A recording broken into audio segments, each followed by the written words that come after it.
राधा नाम ना भूलूंगा मैं, भूलूंगा ना कृष्ण कन्हैया। राधा नाम ना भूलूंगा मैं, भूलूंगा ना कृष्ण कन्हैया। राधा नाम ना भूलूंगा मैं। हे गाइस, वेलकम बैक सभी दोस्तों को। श्री राधे। आज पढ़ने वाले हैं ईडियम और फ्रेजेस। मैं पूरी पूरी उम्मीद करता हूं आप सब लोग स्वस्थ होगे, मस्त होगे, आनंद के अंदर होगे। श्री कृष्ण का नाम लो तो आनंद अपने आप ही बरसेगा, आपके ऊपर अटूट कृपा बरसेगी। आज जो ईडियम और फ्रेज पढ़ने वाले हैं मेरे भाई, मैं सभी भाइयों से, सभी फ्रेंड्स को मैं ये बताता हूँ, every one please note down कि पहले की 5 ईडियम्स फ्रेजेस जो होंगी वो बिगिनर लेवल की होंगी। उसके बाद में जो 5 ईडियम्स होंगी वो इंटरमीडिएट लेवल पे चली जाएंगी। और लास्ट वाली 5 ईडियम जो होंगी वो होंगी एडवांस लेवल के लिए। So every level is here. We need to work hard, we need to practice, we need to make the most of this opportunity.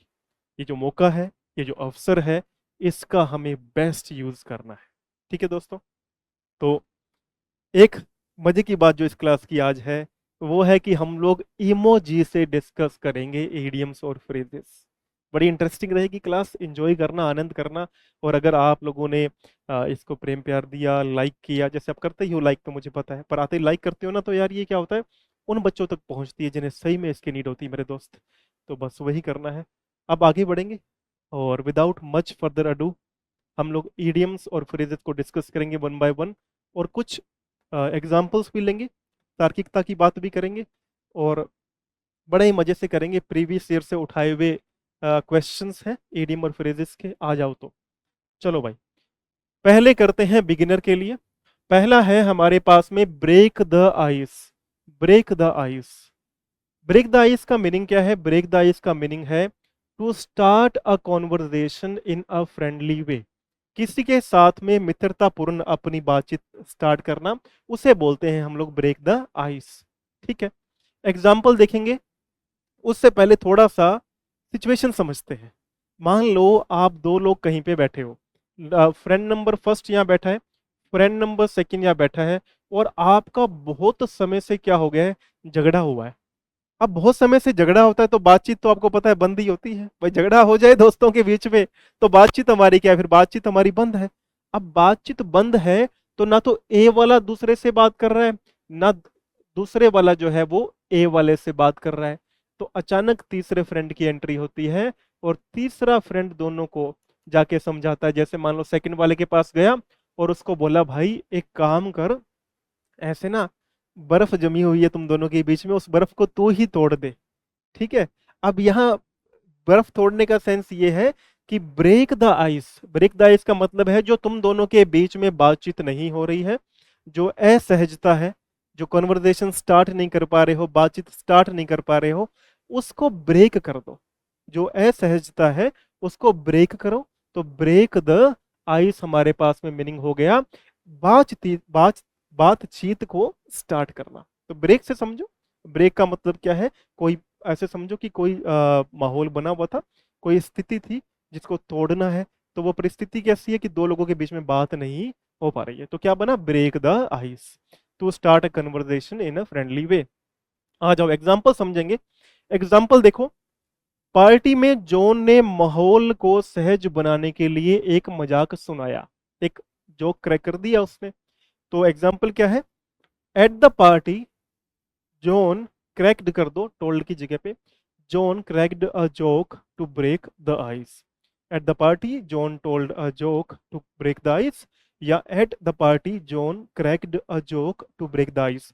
इसका मतलब वो पार्टी के अंदर जॉन ने एक मजाक किया जिससे क्या है कि माहौल सहज हो जाए। तो ब्रेक द आइस हमारे पास में क्या बन गया, कन्वर्सेशन को स्टार्ट करना, असहजता को तोड़ना। तो ये जो हमने पहला पहला काम किया ना, आप मुझे बताओ, हम लोगों ने जो अभी अभी किया इस सेशन की बिगिनिंग के अंदर, जो मैंने आपको बोला, राधा नाम ना छोड़ूंगा मैं, वो क्या था? वो था कन्वर्सेशन स्टार्टर। वही तो था हमारा ब्रेक द आइस मेरे फ्रेंड। चलो भाई, अब सेकंड वाले पे चलते हैं। आप लोगों ने बताना है कि भाई अपन को सेकंड वाला का आंसर आता है कि नहीं आता है। देखो, सबसे इंटरेस्टिंग बात यहां पर यह है, सेकंड ईडियम हमारे पास में है burn the midnight oil. Burn the midnight oil का मतलब क्या हुआ? अब बड़ी इंटरेस्टिंग कहानी आपको बताता हूं मैं, थोड़ा समझना, थोड़ा हमें तार्किकता भी समझनी है मेरे दोस्त, जिससे आप लोग एग्जाम को क्रैक करके आए। ईडियम और फ्रेज, नंबर वन बात नोट कर लो, कोई भी ईडियम होती है वो 90, तो नहीं बोलूंगा मैं, 9% और बढ़ा देता हूं, 99% कोई भी ईडियम होती है वो शुरू होगी वर्ब की फर्स्ट फॉर्म से। ईडियम का हिंदी में मतलब क्या होता है मेरे भाई? ईडियम का हिंदी में मतलब होता है मुहावरे। जब मैं मुहावरे की बात करता हूं, 99% मुहावरे आप देखोगे तो वर्ब की फर्स्ट फॉर्म से शुरू होते हैं। जैसे यहां देखो, बर्न, इससे पहले वाला हमारे पास में क्या था? ब्रेक। तो ब्रेक क्या है? ब्रेक वर्ब की फर्स्ट फॉर्म है। बर्न, बर्न मतलब जलाना, बर्न भी क्या है? वर्ब की फर्स्ट फॉर्म है मेरे बंधु। ठीक है, अब जब यहां समझोगे बात को, बर्न द मिडनाइट ऑयल, तो ये पता लगा भाई ये ईडियम ही है, ये मुहावरा ही है। अब मुहावरे का मतलब एग्जैक्टली वो नहीं होता जैसा लिखा होता है। आप इस बात को नोट करना, जो चीज लिखी हुई है एग्जैक्टली वैसा मीनिंग मुहावरे का नहीं होता है।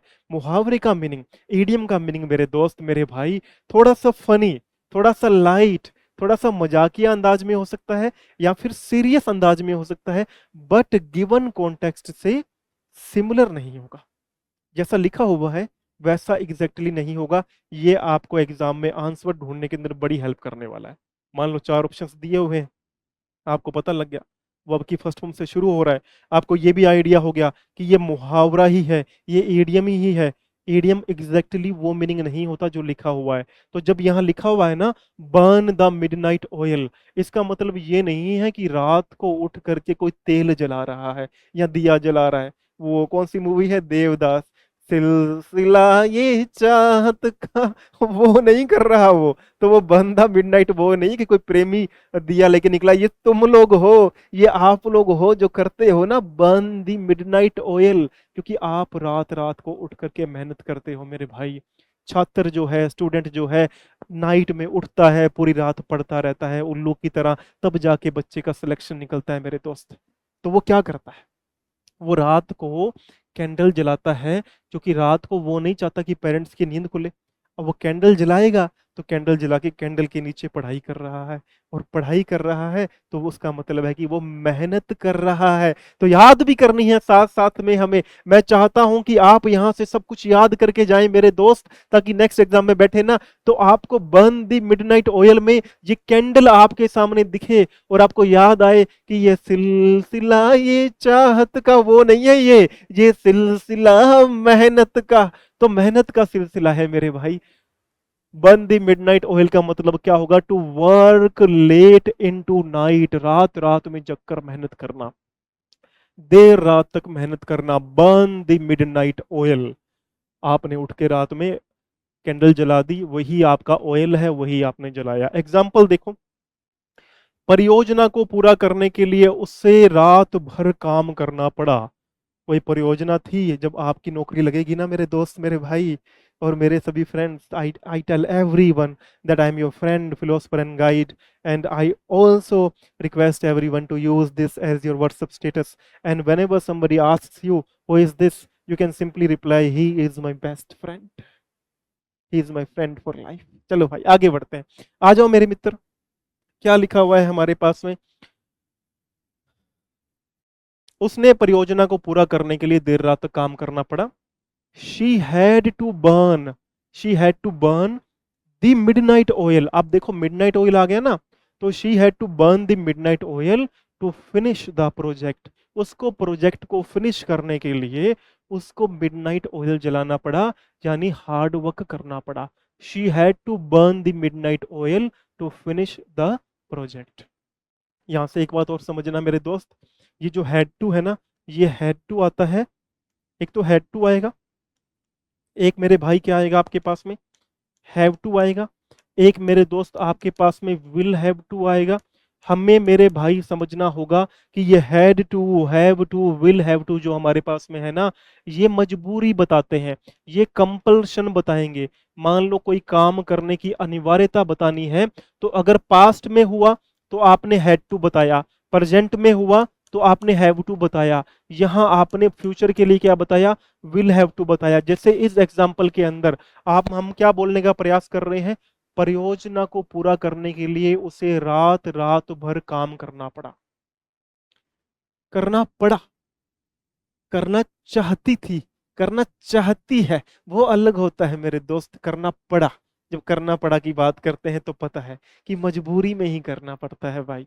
तो she had to burn the midnight oil to finish the project. एक एग्जाम्पल मेरे दोस्त आप भी कमेंट करके बना के बताओ, फटाफट मेरा भाई मेरा दोस्त एक एग्जाम्पल बना के बताएगा, जो भी मुझे अपना बेस्ट फ्रेंड मानता है वो बर्न द मिडनाइट ऑयल का एक एग्जाम्पल बना के कमेंट करेगा।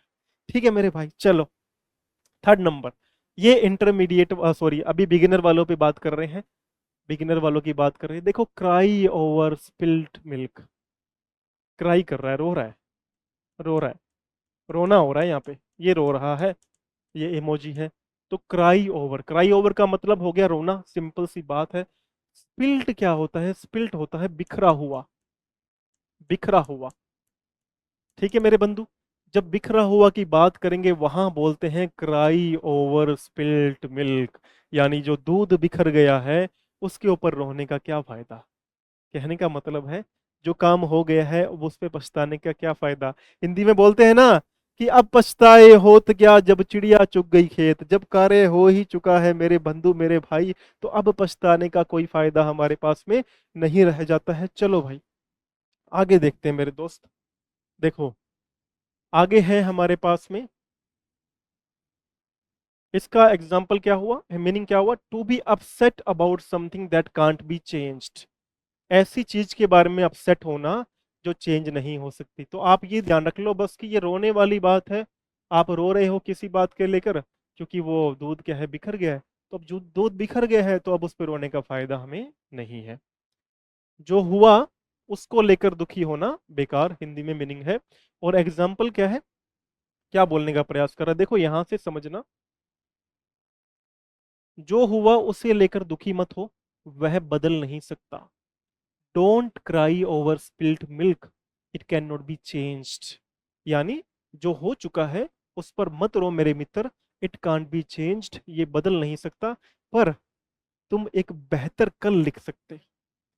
जो हुआ वो तो बदल नहीं सकता, पर मेरे साथी तुम एक बेहतर कल लिख सकते हो। इस बात को ध्यान अपन को रखना पड़ेगा। ठीक है मेरे बंधु, ये CHSL 2021 के अंदर आया हुआ है, आप इसको पढ़ो, नेक्स्ट वाले को, इसका मीनिंग चेक करो और मुझे कमेंट करके बताओ पिछले वाले का एग्जाम्पल एक।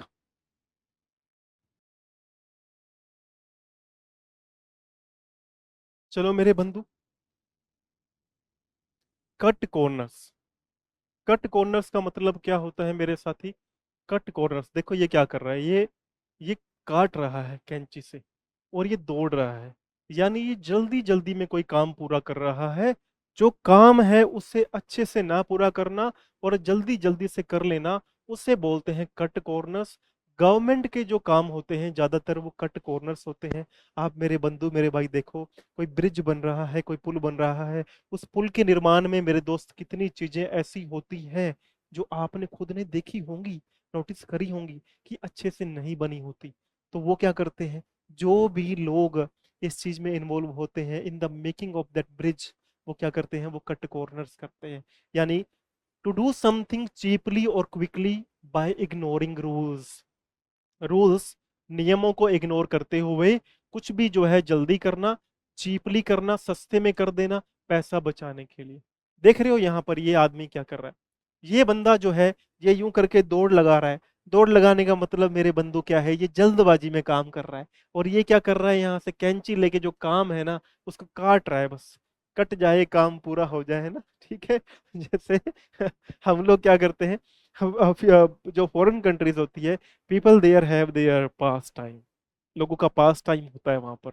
वो टाइम पास करने के लिए कुछ एक्टिविटी करते हैं, और हम यहाँ पर टाइम निकालने के लिए कुछ करते हैं, हम टाइम पास करते हैं, वो पास टाइम कर रहे होते हैं। तो ये कट कॉर्नर्स जो है ना, ये काम को जल्दबाजी में करना खत्म कर देना, काम को समाप्त कर देना, बस जैसे भी हो, रूल्स वगैरह फॉलो नहीं किए इस तरीके से।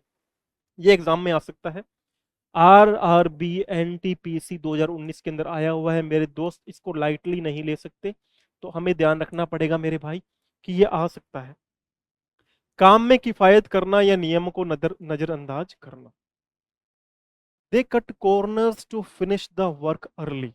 देखो क्या बोल रहे हैं, दे कट कॉर्नर्स, वह कट कॉर्नर्स करते हैं, यानी कि काम को किफायत करना या नियमों को नजरअंदाज करते हैं। To finish the work quickly, काम को बस दे कट कॉर्नर्स करते हैं to finish the work early, कि काम जल्दी समाप्त हो जाए, कोई लेना देना नहीं है नियम फॉलो हो रहे हैं कि नहीं हो रहे हैं, कुछ हो रहा है कि नहीं हो रहा है, बस कट कॉर्नर्स, कॉर्नर्स काटते हैं।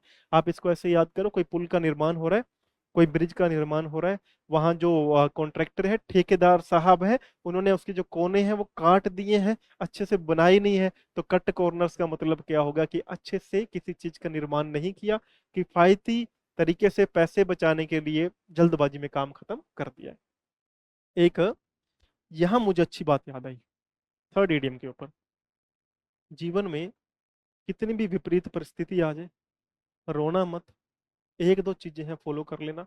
एक तो प्रभु का नाम लो, राधे कृष्ण राधे कृष्ण राधे कृष्ण करते जाओ मन के अंदर। दूसरी बात ये याद रखना कि ये बॉडी है ना, एक दिन यहाँ से जाने वाली है। Your soul will remain here, आपकी आत्मा यहाँ रहेगी। तो आपको ये दो तीन बातें याद रखनी है, कभी दुखी मत होना, कभी उदास मत होना। जीवन में बहुत ऐसी परिस्थितियां आएंगी मेरे बंधु, अभी जिस एज में मैं हूं और आप जिस एज के अंदर हो, आप धीरे धीरे रियलाइज करोगे कि भाई बहुत, आप एक लगता है ना कि यार नौकरी लग जाएगी तो ना बस सब जीवन सॉर्ट आउट, ऐसा कुछ नहीं होता, कुछ भी नहीं होता है। This is the biggest misconception. ये प्लेस ऐसा है जहां पर आप लोगों को खोने के लिए आए हो। कोई छोड़ के जाता है ना तो रोते हैं ना, दुखी होते हैं ना। याद रखना है कि इस जगह, ये ऐसी जगह है कि यहाँ पर लोगों को छोड़ना ही पड़ेगा, चाहे वो फिर संदेशा आ जाए, चाहे वो चला करके छोड़ जाए। तो किसी भी परिस्थिति के अंदर दुखी नहीं होना है। Don't cry over spilt milk, जो दूध बिखर गया उसके पास, उस पे नहीं रोना है। मैं तो कहता हूं एक काम कर लेना, मैं तो हमेशा बोलता हूं कि ना, जो जो आपको विपरीत परिस्थितियां मिलती हैं, तो मैं बोलता हूं कि अगर खट्टा ही मिला है ना, तो उसकी शिकंजी बनाओ। मेक, क्या बोलते हैं इसका, नींबू की शिकंजी बनाओ। मेक लेमनेड, लेमनेड बना दो, शिकंजी बनाओ, ठीक है।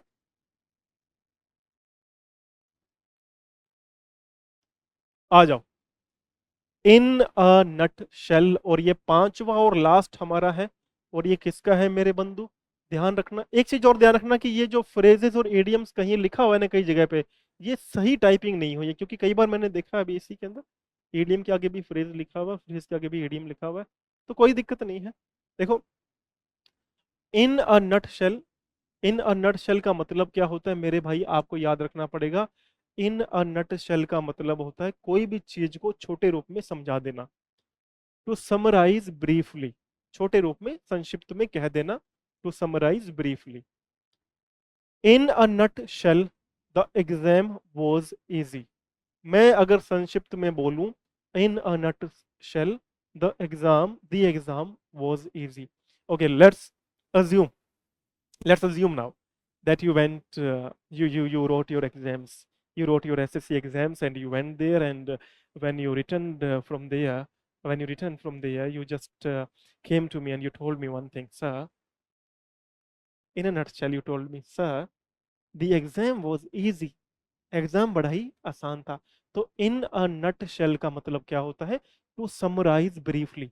मैं यही क्वेश्चन कम्युनिटी टैब के अंदर पूछूंगा दोबारा, और मैं चेक करूंगा कि किसका आंसर, ऑप्शंस दूंगा चार, बट आई विल चेक कि किसके आंसर सही आ रहे हैं और कौन सही नहीं कर रहा है। ये मेरे बंधु मैं चेक करने वाला हूं, इस बात को आपने नोट करना है, ठीक है। तो बी प्रिपेयर्ड फॉर दिस। तो मेरे बंधु आपने इसका कमेंट करके बताना है कि इन अ नट शेल का एक एग्जांपल भी बना के अपन को बताना है। और मैं पूछूंगा कम्युनिटी टैब के अंदर तो आपको बिल्कुल रेडी रहना है। आ जाओ भाई, अब आ जाओ। इंटरमीडिएट लेवल वालों के लिए 5 लेकर के आया हूँ। और बच्चों, जितना दोस्तों, मेरे प्यारे बच्चों, मेरे प्यारे साथियों, जितना आपका लाइक, जितना आपका प्रेम प्यार स्नेह इस सेशन को मिलेगा, आपका भाई आपके लिए लड़ता रहे। ठीक है, चलो। Phrase, eight the drop of a hat. क्या बोलना चाह रहा है? At the drop of a hat. कई कई ऐसे दोस्त होते हैं ना, जिसको आपने फोन किया और फोन करते आपने बोला कि भाई मुझे 5,000 रुपये चाहिए, 5,000 रुपये चाहिए, आपने उसको बोला ही है अभी, और तुरंत एकदम आप चेक करते हो अपना गूगल पे, पेटीएम, अरे 5,000 रुपये आ गए। वो काम कैसा होता है? वो काम होता है तुरंत। तो वही ये चीज है, at the drop of a hat. एक, मतलब कैप गिरी, हैट गिरी, इतने में ही काम हो गया। तो मतलब क्या हुआ? इमीडिएटली, विदाउट हेजिटेशन, बिना किसी हेजिटेशन के इमीडिएटली काम हो गया। The work done without any hesitation, immediately, the work done immediately. वही क्या होता है? At the drop of a hat. एक अब इसका मतलब ये नहीं हुआ कि हैट नीचे गिरी, और उस सेंस के अंदर इसका मतलब ये हुआ भी तुरंत प्रभाव से, तुरंत प्रभाव से काम हो गया। तो उसे बोलेंगे eight the drop of a hat. बिना किसी देरी के या झिझक के काम हो जाना। जैसे यहां लिखा हुआ है, she helps at the drop of a hat. वो बस जब भी उसे फोन करता हूं, तुरंत प्रभाव से मेरी हेल्प कर देती है। मैं फोन लगाता हूँ नव्या को, टिंग लिंग लिंग लिंग लिंग, ट्रन ट्रन ट्रन, चाहिए 5100 रुपए, phone switch off, the number you are trying to reach is not ठीक है, अवेलेबल एट दिस मोमेंट। क्या लिखा आ रहा है? She helps at the drop of a hat. ऐसे बोलने की प्रैक्टिस करनी है। We have to speak like this only. एक तो होता है ना कि आप समझो भाई, एडीएम का यूज क्यों करते हैं या फ्रेजेस का यूज क्यों करते हैं? Whatever that you want to say, to make it precise, उस बात को प्रिसाइज बोलने के लिए वी यूज इडियम्स। सिंपल है। अब इसी बात को मैं बोल सकता था, he helps me quickly, he helps me immediately, है ही। लेकिन मैं अगर इसी बात को थोड़ा और अच्छे से प्रेजेंटेबल बनाना चाह रहा हूं, तो मैं बोलता हूं she helps me at the drop of a hat. कितना अच्छा लग रहा है ना? She helps me at the drop of a hat. मतलब बस गिरती है टोपी, इतने में ही मेरी सहायता कर देती है, इतना ही, इतना पलक झपकते ही। ठीक है, तो चलो भाई आगे बढ़ते हैं। आ जाओ। अ ब्लेसिंग इन डिसगाइज, भाई साहब बड़ा ही इंपॉर्टेंट है। आप समझो, यूं करके मैं खड़ा रहता हूं और मैं बोलता हूं, प्रभु जिसके भी जीवन में जो जो हो रहा है, मुझे पता है, इतना आप कृपालु हैं, बड़ा ही कृपालु है बांके बिहारी, बड़ा ही कृपालु है बांके बिहारी, एक बार नजरे मिला के तो देखो, बांके बिहारी भक्तों के दरबार, सदा लगा दे कृपा के भंडार। तो ये क्या होता है? ये होता है अ ब्लेसिंग इन डिसगाइज। इसका मतलब हो गया भाई, जीवन में जो भी कुछ हुआ ना, वो छिपे हुए रूप में क्या था? आशीर्वाद था। देखो, डिसगाइज क्या होता है? डिसगाइज होता है छिपे हुए रूप के अंदर। तो अ ब्लेसिंग इन डिसगाइज यानी छिपे हुए रूप के अंदर आशीर्वाद था। जो भी कुछ था, जो भी कुछ हुआ, whatever happened, that has happened. Now you can spread your arms and you can tell everyone, La la la la la la la la. So this is what you are going to do, my friends. आप लोग बोल सकते हैं जाके, It was a blessing in disguise.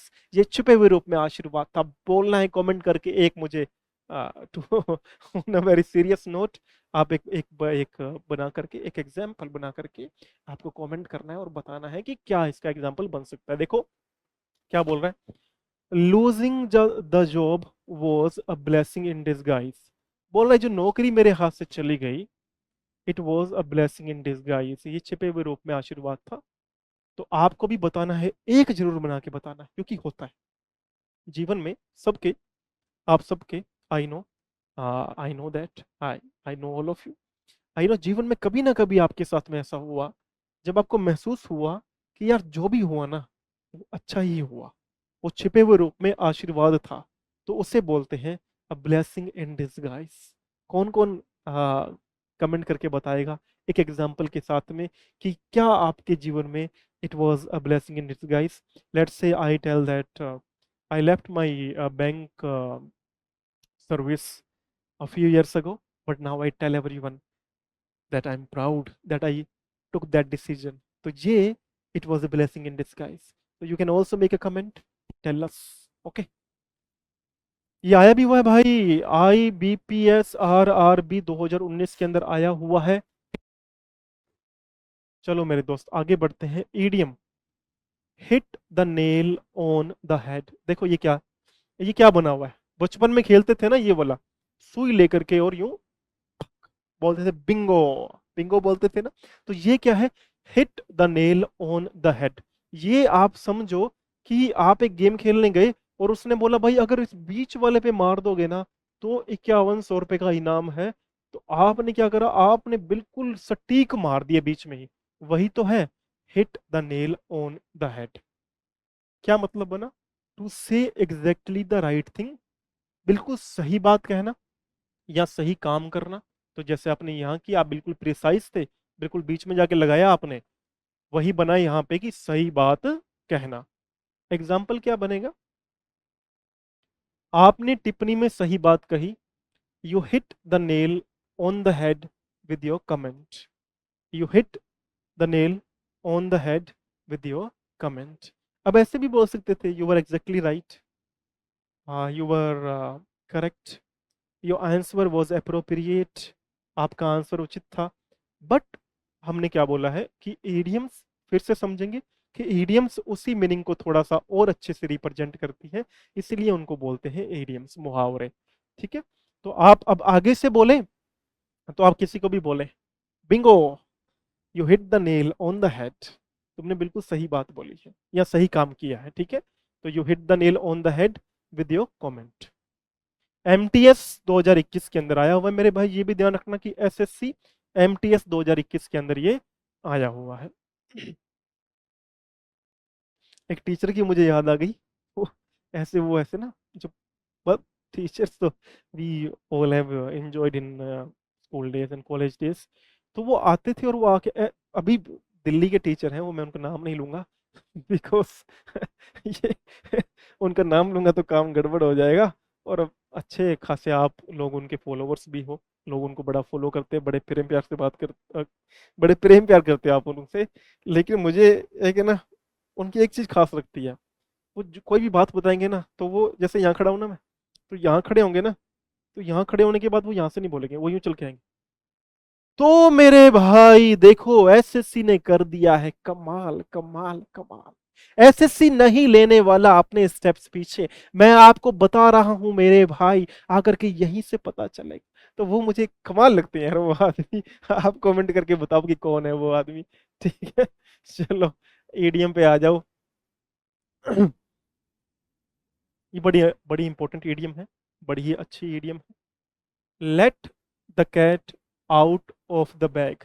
क्या बोलना चाह रहा है भाई, ये बोलना चाह रहा है जो कैट है ना, कैट को देखो, फिर से मैं बोलूंगा, अगर अभी तक यहाँ पहुंच गए हो, लाइक आपने कर दिया होगा। अब एक सीरियस नोट पे समझो बात को, समझना किस लिए, कि जब मैं बोलता हूं कि कोई भी ईडीएम होती है ना, उसका एग्जैक्टली वो मीनिंग नहीं होता जो लिखा होता है।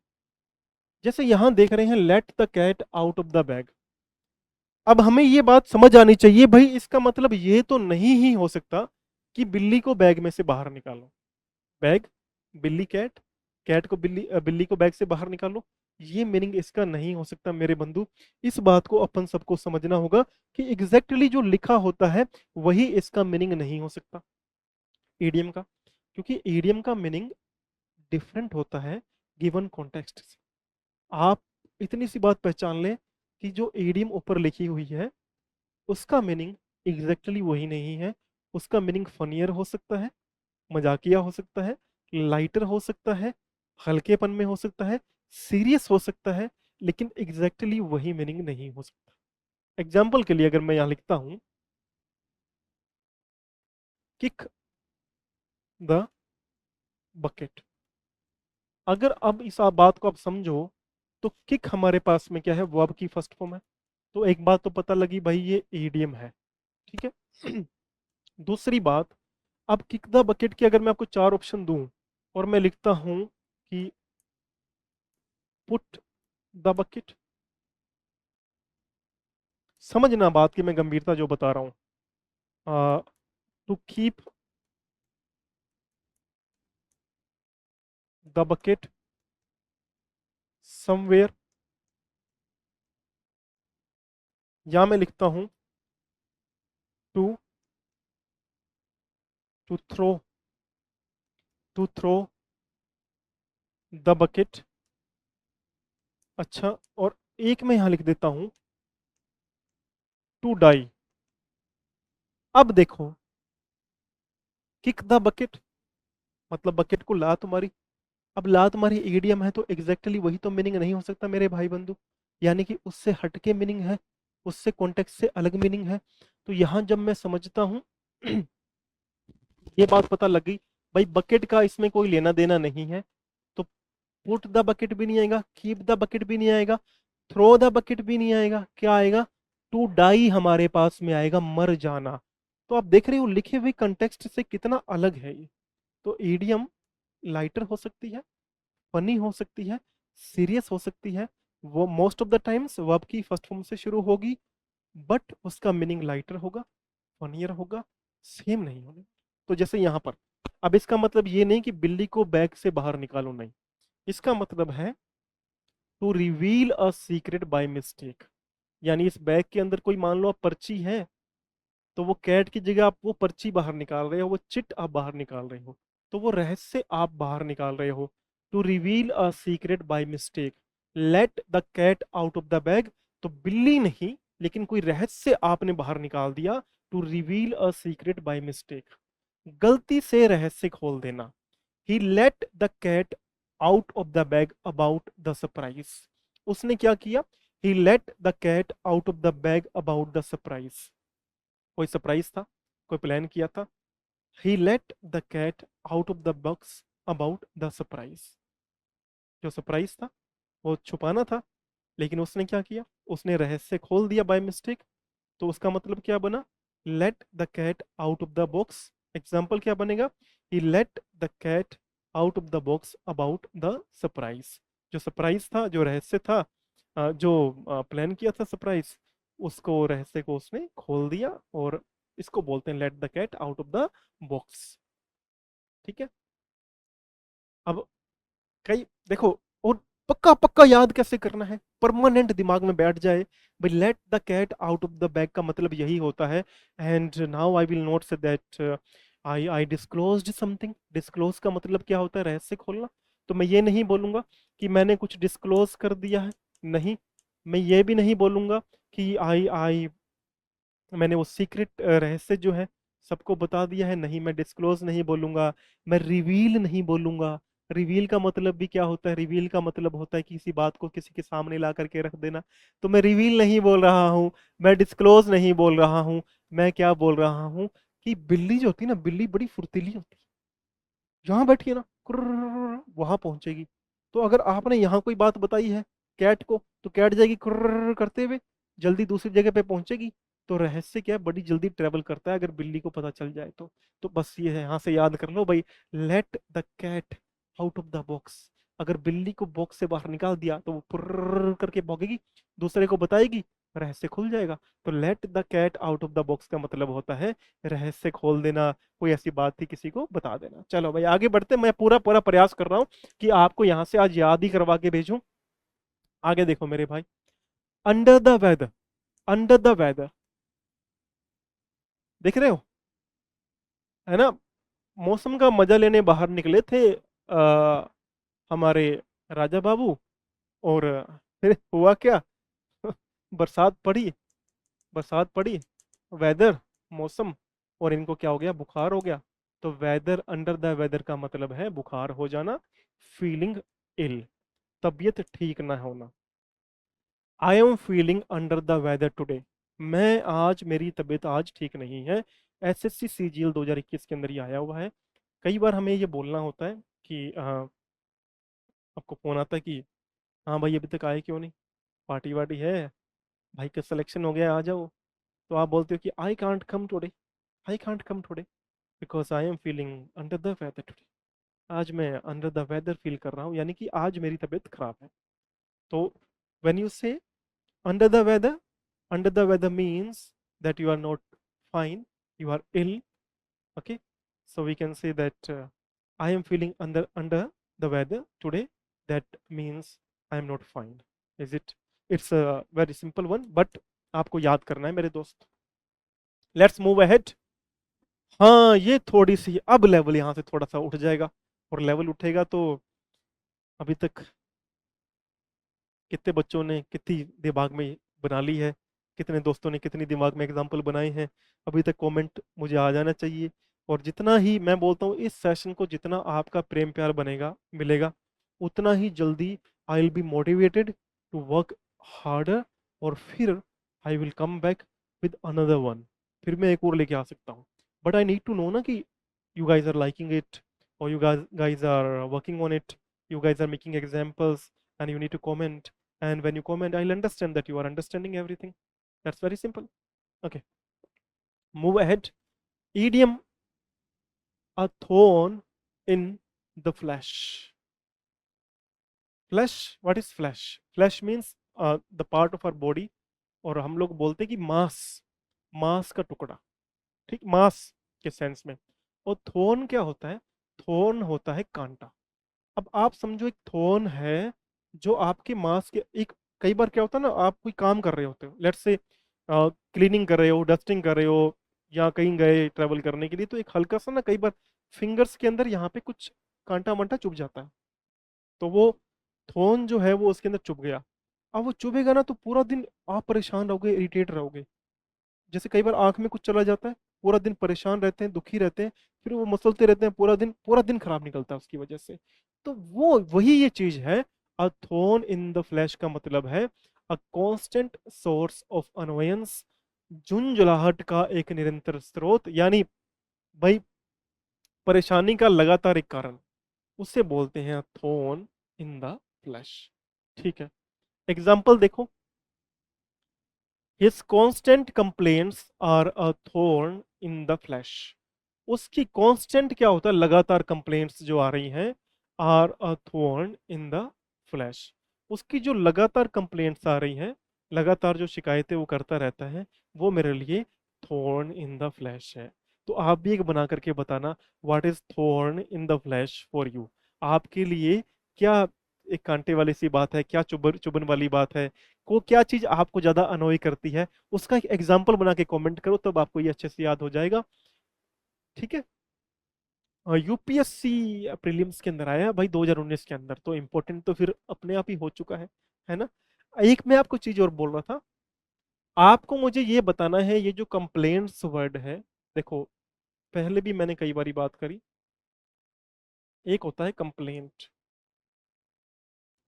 और एक होता है कंप्लेन। बड़ा आपको सावधान रहना पड़ेगा मेरे दोस्त। कंप्लेंट नाउन के रूप में काम करता, लेकिन जो कंप्लेन है ना मेरे भाई, ये वर्ब के रूप में काम करता है। अब अपन यहां से समझो, भाई अगर इसमें ईडी लगेगा तो ये वर्ब होगी। अगर ये इस तरीके से कंप्लेंट लिखा आ रहा है ना, तो इसमें आप ईडी नहीं लगा सकते, आप कंप्लेंटेंट नहीं बना सकते, आप कंप्लेंट बना सकते हो। फर्क समझना, कंप्लेंट होती है नाउन, आप इसके अंदर एस लगा के कंप्लेंट्स बना सकते हो, लेकिन ये जो कंप्लेन है ये वर्ब है मेरे भाई, ध्यान रखना। और ये मैं आपको क्यों बता रहा हूँ ये वाली बात, अगर किसी मेरे साथी ने प्रोनाउन का चार्ट जाके नहीं पढ़ा ना, एक बार प्रोनाउन का चार्ट आप लोगों ने जाके याद से पढ़ना है, चाहे आपको समझ आए कि ना आए, लेकिन एक बार प्रोनाउन का चार्ट आपने जाके पढ़ना है। आपने वोकैब के भी सारे सेशन जाके एक बार देखने हैं। ये आपका भाई आपको बोल रहा है, and this is an order. ये आपके लिए एक आदेश है, आपने अपने भाई की बात को मानना है। If you want to succeed in life, आपको भी उतना ही लगे लगे रहना पड़ेगा। जितना लगे रहेंगे उतना आगे डट के अपन आगे बढ़ सकते हैं। ठीक है जी, चलो आगे बढ़ते हैं। एक बहुत समय पहले मैंने लिखना बंद कर दिया था, मैं पहले हाँ लिखा करता था, तो फिर कोविड आया, कोविड ब्रेक हुआ, तो वो कोचिंग वोचिंग सब बंद और सब ऑनलाइन हो गया। वी वर न्यू, और हमें इन ऑनलाइन प्लेटफॉर्म्स का we did not have that much of an idea about these online platforms. तो कमाल की बात है कि वो लिखता था मैं, पर वो लिखना फिर मैंने छोड़ दिया। किसी ने बोला कि सर आप दोबारा लिखो, आप बढ़िया लिखते थे। तो मैंने फिर उसको बोला कि अ, ऐसा कुछ कि क्या, अरे सोचने तो दो यार। ठीक है, अब वो एट द मोमेंट जो लिखना है ना कि अब की बार लिखूंगा, अब की बार लिखूंगा तो टूटे हुए दिल के अफसाने लिखूंगा, मैं इकलौता ऐसा शायर बनूंगा, अपनों को बेगाने लिखूंगा। तो वो ऐसा लिखा गया था कि, ऐसा कुछ लिखा था कि अगर फिर से मैं लिखूंगा तो टूटे हुए दिल के अफसाने लिखूंगा, अगर मैं फिर से लिखूंगा तो टूटे हुए दिल के अफसाने लिखूंगा, मैं इकलौता ऐसा शायर बनूंगा जो अपनों को बेगाने लिखूंगा। तो वो बस ऐसे फ्लो फ्लो में लिखने का मजा अलग होता है। चलो, idiom, at daggers drawn. Daggers drawn क्या होता है? देखो डैगर्स क्या होता है, डैगर्स होता है कि आप लड़ने के सेंस में अपने तलवारें खींची हुई होती है, जिसको बोलते हैं तलवारें खींची हुई हैं। तो तलवारें कब खींची होती हैं? देखो ये कैंची बनी हुई है, लेकिन आप इसको तलवार मानो कि तलवारें ड्रॉ की हुई है, लोगों ने तलवारें ड्रॉन की हुई हैं। तो एट डैगर्स ड्रॉन का मतलब हो गया तलवारें खींची हुई हैं। तो वो क्या है? इन अ स्टेट ऑफ हॉस्टिलिटी, शत्रुता की स्थिति के अंदर है वो, ठीक है, शत्रुता की स्थिति के अंदर है। तो in a state of hostility at daggers drawn, ये आपको याद करना है, बहुत ही इंपॉर्टेंट है। हो सकता है ये दोबारा एग्जाम में आपको देखने को मिले। एसएससी सीजीएल 2020 के अंदर आया था। मैं फिर से बोल रहा हूँ कि एट डैगर्स ड्रोन को फिर से याद करना। एट डैगर्स ड्रोन इस बार एग्जाम में आ सकता है। इसका मीनिंग होता है शत्रुता की स्थिति, इन अ स्टेट ऑफ हॉस्टिलिटी, आपस में झगड़े की परिस्थिति। ये इसका मीनिंग है एट डैगर्स ड्रोन का। याद करना बहुत इंपॉर्टेंट है, इस बार रिपीट ये हो सकता है। क्या मीनिंग है शत्रुता की स्थिति में? The two parties are at daggers drawn, जो दो पार्टियां हैं वो अभी शत्रुता की स्थिति में हैं, मतलब फाइट कर सकती हैं, झगड़ा हो सकता है। ठीक है मेरे भाई। बाइट द बुलेट बहुत इंपॉर्टेंट है। बाइट द बुलेट, देख रहे हो ये जो बंदे ने ये लगाई है ना, उसको मैं 100 तोपों की सलामी देता हूं कि बाइट द बुलेट में ये पिचकारी, होली वाली पिचकारी लगाने की कहाँ जरूरत थी? कोई डंकी बंदूक तो लगाता, जिससे बाइट द बुलेट ईडीएम के महत्व का तो पता चलता। ये पिचकारी वाली बंदूक लगा के बाइट द बुलेट का मीनिंग बताने का प्रयास हम लोग करें तो कितना अजीब लगेगा। क्योंकि बाइट द बुलेट का मतलब होता है नाको चने चबाना। मीनिंग ये है कि बहुत विपरीत परिस्थिति आपके जीवन में आई, लेकिन उस परिस्थिति के अंदर भी आप मतलब कष्ट को सहन कर गए, उससे बोलते हैं बाइट द बुलेट। लेकिन इसने पिचकारी वाली बंदूक लगा के ना इसके मीनिंग का पूरा सत्यानाश मार दी। ठीक है, अब देखो, to face a painful situation bravely, एक बहुत दुख दर्द वाली स्थिति को बहादुरी से सहन करना, उससे बोलेंगे कष्ट सहन करना। एग्जाम्पल क्या है?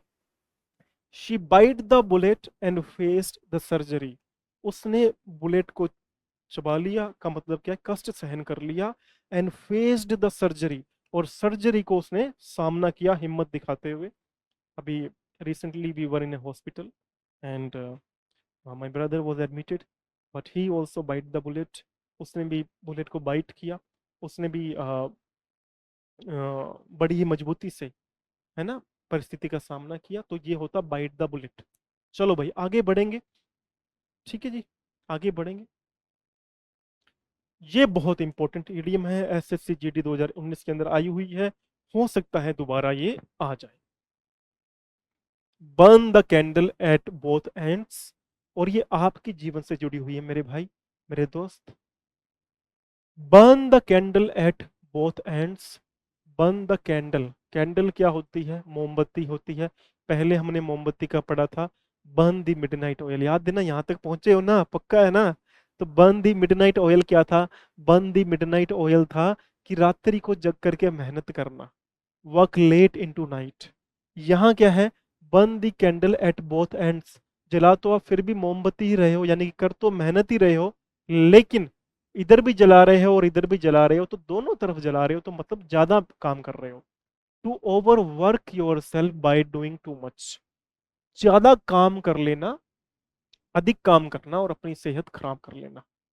He is burning the candle at both ends with job and studies, वह नौकरी और पढ़ाई दोनों में अत्यधिक मेहनत कर रहा है। He is burning the candle at both ends with job and studies.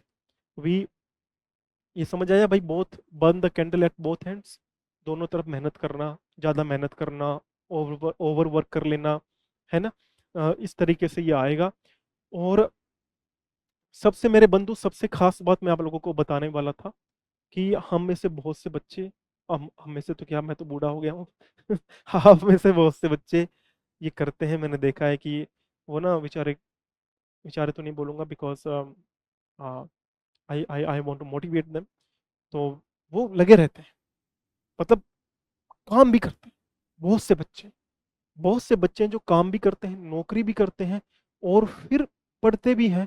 अभी रिसेंटली कल परसों एक बच्चे से बात हुई फोन के ऊपर, तो बोला सर एक कोर्स करना है, लेकिन मुझे नौकरी भी करनी होती है और ये भी करनी होती है।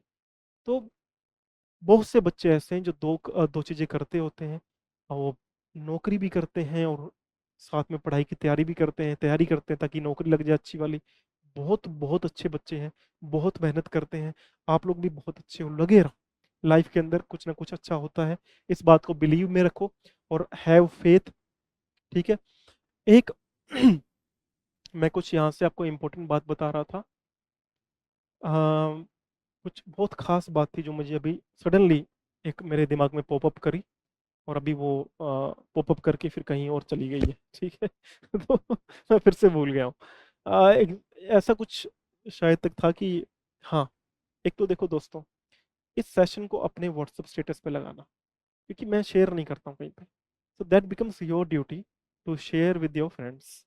अगर आपके ऐसे फ्रेंड्स हैं who are preparing, who are trying to write any examination, competitive examination, तो you must share with them, आपको उनके साथ में भेजनी, उनको शेयर करनी है, ठीक है? इस बात को याद करना, नोट करना और जरूर भेजना। व्हाट्सएप स्टेटस लगा लेना। मैं तो बोलता हूँ कि बोल दिया करो, भाई है, फ्रेंड है friend philosopher and guide, what is bad in that? चलो भाई, लास्ट वाले पर आ जाओ, 15वां।